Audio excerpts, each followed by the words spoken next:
Samuel instructed Saul to anoint him king over his people Israel, and the Lord instructed him to attack the Amalekites and destroy all that belongs to them.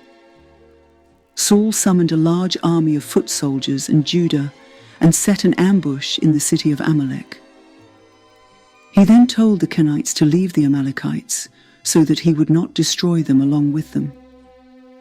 Saul attacked the Amalekites from Havilah to Shur, near the eastern border of Egypt, taking Agag, king of the Amalekites, alive and destroying all his people with the sword.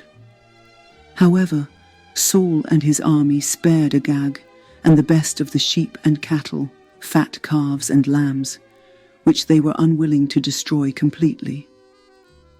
The Lord then told Samuel that he regretted making Saul king because he turned away from him and had not carried out his instructions. Samuel was angry and cried out to the Lord all night. Saul went to Carmel and set up a monument in his honor before going down to Gilgal. When Samuel met him, he found out that Saul had gone to Carmel and set up a monument in his honor. He told Samuel that he had carried out the Lord's instructions, but Samuel asked why he had not obeyed the Lord and had done evil in the eyes of the Lord. Saul replied that he did obey the Lord and had completely destroyed the Amalekites and brought back Agag, their king. The soldiers took the best of what was devoted to God to sacrifice them to the Lord at Gilgal.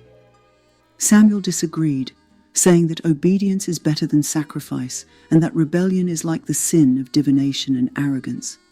Saul begged Samuel to forgive his sin and come back with him to worship the Lord. Samuel refused, as Saul had rejected the word of the Lord and had rejected him as king over Israel. As Samuel left, Saul caught hold of his robe and tore it, and Samuel told him that the Lord had torn the kingdom of Israel from him and given it to one of his neighbors. Saul agreed to honor him before the elders of his people and Israel and returned with him to worship the Lord. Samuel then asked for Agag to be brought back to him in chains, and he was put to death by Samuel. Saul went home in Gibeah of Saul, and until the day Samuel died, he did not return to see Saul again. The Lord regretted that he had made Saul king over Israel.